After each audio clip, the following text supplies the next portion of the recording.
তো আসসালামু আলাইকুম ওয়া বারাকাতুহু। তো জাভাস্ক্রিপ্টের এই ভিডিও টিউটোরিয়ালে আপনাদেরকে স্বাগতম। তো আমি আজকে কথা বলবো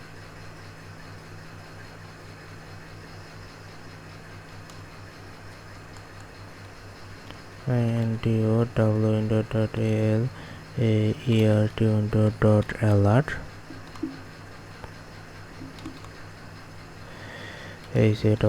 hello wrld hello world।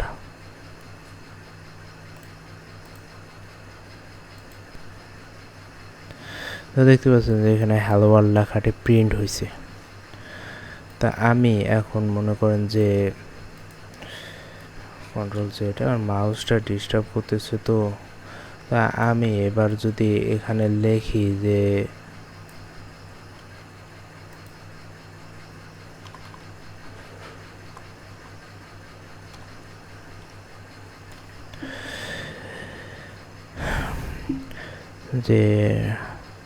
আমরা আজকে শিখবো মূলত জাভাস্ক্রিপ্টে মানে কিভাবে HTML ট্যাগ ইউজ করা যায়। তো আমি যদি লিখি এখানে document document dot write document dot right, এখানে যদি লিখি যে হ্যালো WRLD হ্যালো ওয়ার্ল্ড, তো আমি এখানে স্ট্রিং লিখতেছি, স্ট্রিংটা ডাবল কোটের ভিতর আছে। তো আমি যদি এখানে রিফ্রেশ করি, হ্যালো ওয়ার্ল্ড লেখাটি এসেছে। তো আমি এইখানে দুই সাইড এই জায়গায় যদি লিখি যে H1,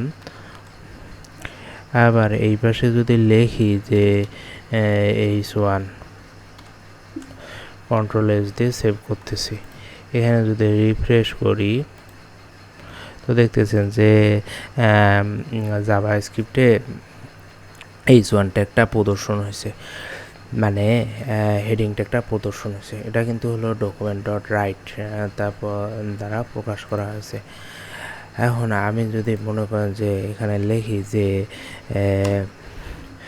আবার যদি লিখি document document dot write document dot right,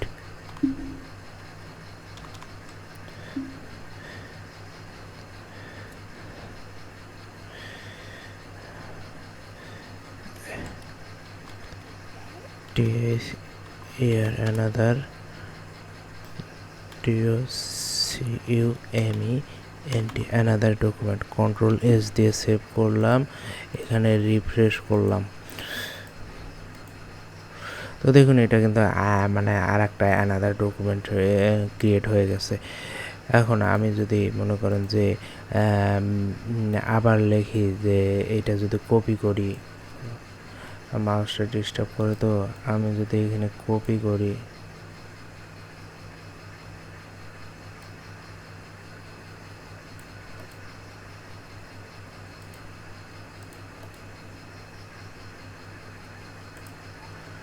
control S save refresh, তো দেখুন যে মানে এক লাইনে চলে গেছে। আসলে উপরেরটা যায়নি কেন, উপরেরটা তো ব্লক লেভেল এলিমেন্ট, H1 তো ব্লক লেভেল এলিমেন্ট, তো ওটা যায়নি। কিন্তু নিচের ক্ষেত্রে দেখুন যে ডকুমেন্ট ডট রাইট লিখছি, কিন্তু সেটা ওটা উঠে গেছে হলো এক লাইনের মধ্যে, মানে দুটোই। তো আমি যদি এখানে যদি আবার লিখি যে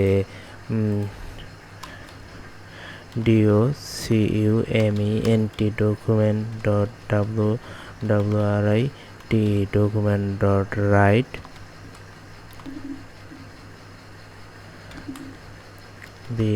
document dot right double quotation br, control S দিয়ে সেভ দিলাম। তারপর এখানে যদি রিফ্রেশ করি তো দেখুন যে এখানে কিন্তু মানে কোডটা ভাঙিয়ে নিচে নামছে।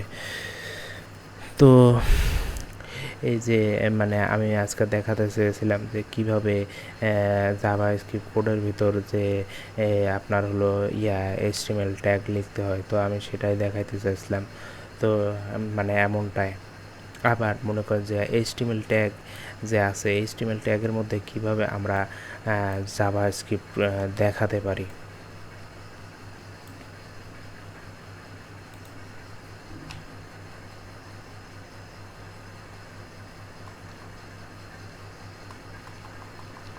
ধরুন আমি একটা মনে করেন যে এখানে H1 লিখলাম,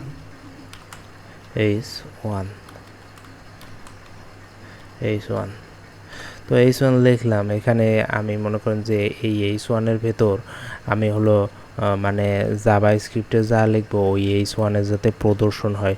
তো সেক্ষেত্রে সেটা করার জন্য আমি যদি এখানে লিখি document document dot get element element element by by id clone dot val inner html inne আর inner html is equal to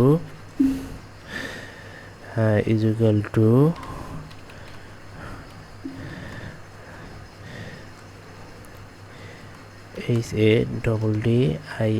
heading tag tag show show H1।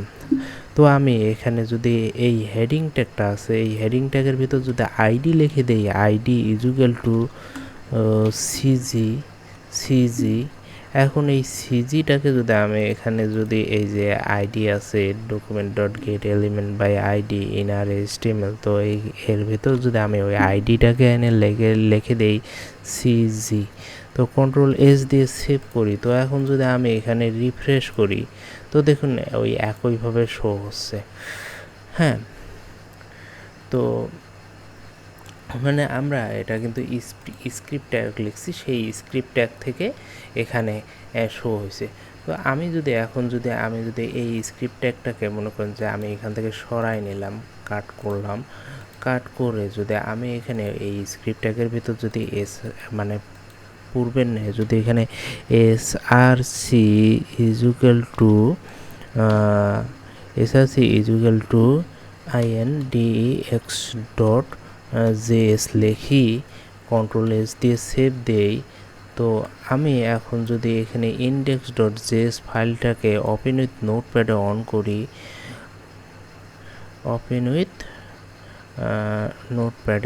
করি, নোটপ্যাডে বলতেছি কেন, নোটপ্যাডে মানে ছোট ছোট কোড মানে আপনি শেখার জন্য নোটপ্যাডে করবেন, তো ওটা অনেক তারপর হেল্পফুল হবে আপনার জন্য। কারণ কি আমি এজন্য প্রিফার করি যে নোটপ্যাডে করাটা লেখাটা ভালো, কারণ ছোট ছোট কোডগুলো নোটপ্যাডে লেখাটা ভালো। তো আমি কিন্তু এই এখন যদি আমি পূর্বের টেক্সটটাকে এখানে এনে কপি করে দেই,